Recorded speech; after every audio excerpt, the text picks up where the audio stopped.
reporting the former frontman for the Bay Area band Smash Mouth has died.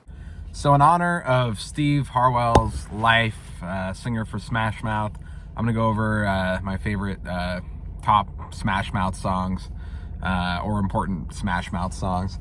Now, rest in peace. Actually, I was kind of sad to hear the news. There was there's people, especially musicians, I remember feeling really down about, when Ronnie James Dio died. I was in high school, and there was days where I was really down. So I don't know. I feel like even Jimmy Buffett the other day. Honestly, I don't listen to him a lot, but Margaritaville is such a great song. Even that kind of it hits you a little bit. These legends. But rest in peace, Steve Harwell. I think I gotta say, my first favorite song ever was All Star. I think a lot of people my age, that might be the first radio song you heard or remember listening to. I had to be I have a memory of being 3 years old in Oklahoma. I swear I was at a Sonic or something. I remember seeing the radio or hearing it on the radio, getting food at Sonic or something. It's before Shrek. I knew it before Shrek. Honestly, I always correlated it more with, it's in the Digimon movie, but I heard it even before that, just on the radio. So yeah, All Star, first favorite song. So, dude was talented. He was a talented songwriter, good singer, unique. And it sucks. I hope he didn't let kind of the meme kind of culture or any haters get to him, because they did it. It's hard to make it as a band, and they had a lot of hits. They weren't just a one-hit wonder, and to even have the kind of career they had is pretty amazing. So I'm sure a lot of people, I'm sure there's a sentiment. It seems to be the case. Even people that we maybe become a meme or we kind of forget about, after their death, I think they get the praise they deserve. They were kind of the first Nickelback syndrome kind of band. Nickelback's awesome too. I remember arguing in high school with a friend. We got tickets to see Nickelback. This is dumb, but I was like, yeah, you make fun of it. You don't even like Nickelback. You make fun of them, because I was in the memes were taking off. But I think if you just got to lean into it, which I think they have, and everyone now is oh yeah, of course Nickelback's great. They kind of survived. So I think it's possible. But yeah, R.I.P. Steve Harwell. Yeah, so obviously All Star is it's a great song. They make really good feel good, turn your mood around music. Honestly, I was on a Smash Mouth kick a couple weeks or maybe a month ago, not even. I was let me hear the other songs. So honestly, I didn't really know a lot of the other songs until really recently. There's All Star, all the singles everyone knows, Walking on the Sun, all that. But that first album is really interesting. A really interesting album. So, but we'll just go through a couple songs and talk about what makes them great. So All Star. I think that was their first. They actually attempted to write a hit song, and it worked, and it's an awesome song. Everybody knows it, right? It's a huge song.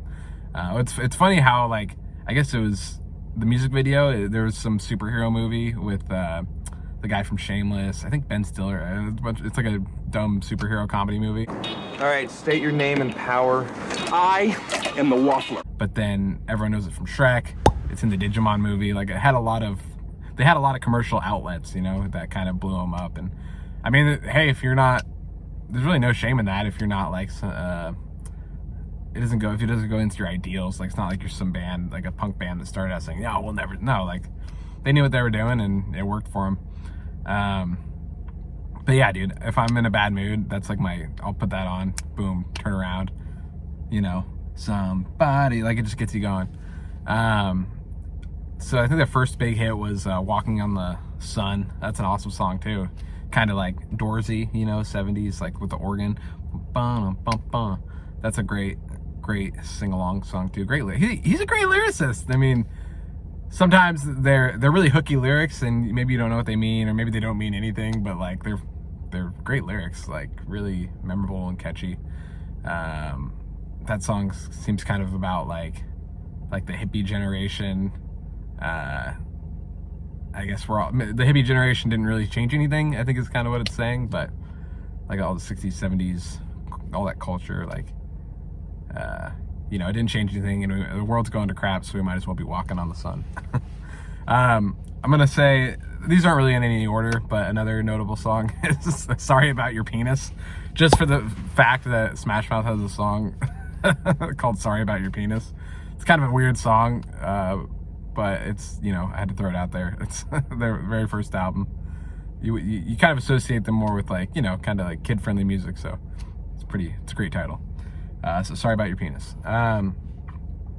One I really liked, so you really need to dig into their discography if you haven't, because so the first album is like, they have like some like punk moments, like they're kind of more ska punk, but the song something, what was it, Ask My Landlord, Heave Ho is what it's called.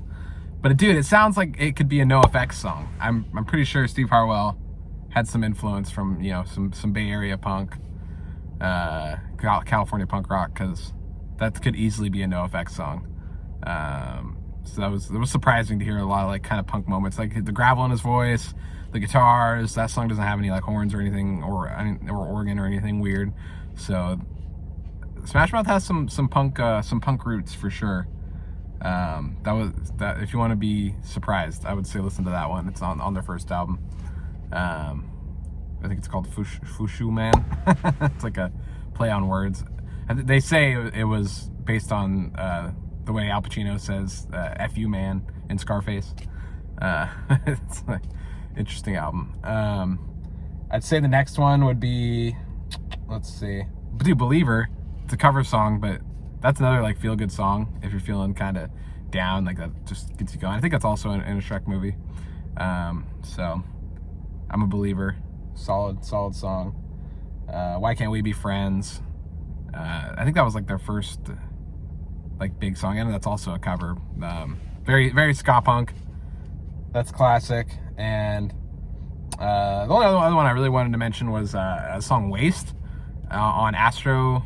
I wanted to say Astro World, Astro Lounge. Dude, like really good songwriting. Like it has, I don't know what kind of influence you could say, because there's some songs with like a Beatles influence, even like they have like Green Day sounding kind of stuff. So this could be like slow Green Day song kind of influence, you know. But really, this was before Green Day like did a lot of songs like that. So not even. But "Waste," you should listen to it if you want a good like emotional like Smash Mouth song. Genuinely good writing, good vocals, good performance. Awesome. I mean, honorable mention, same album, Stoned. Stoned's pretty good. That one kind of has Green Day moments too. But yeah, rest in peace, Steve Harwell. I guess he was struggling with alcohol addiction and it just kind of got to his liver.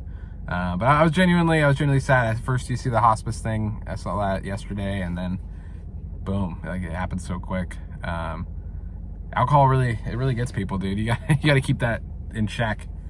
It can get out of hand, and not the healthiest thing. But if you agree with this list, let me know. I'll put a little playlist link in the description. I just wanted to say something and mention that, you know, that was my All Stars, my first favorite song. I hope the memes didn't really get to the dude. And yeah, man, hope he found some peace. So cheers, Steve Harwell.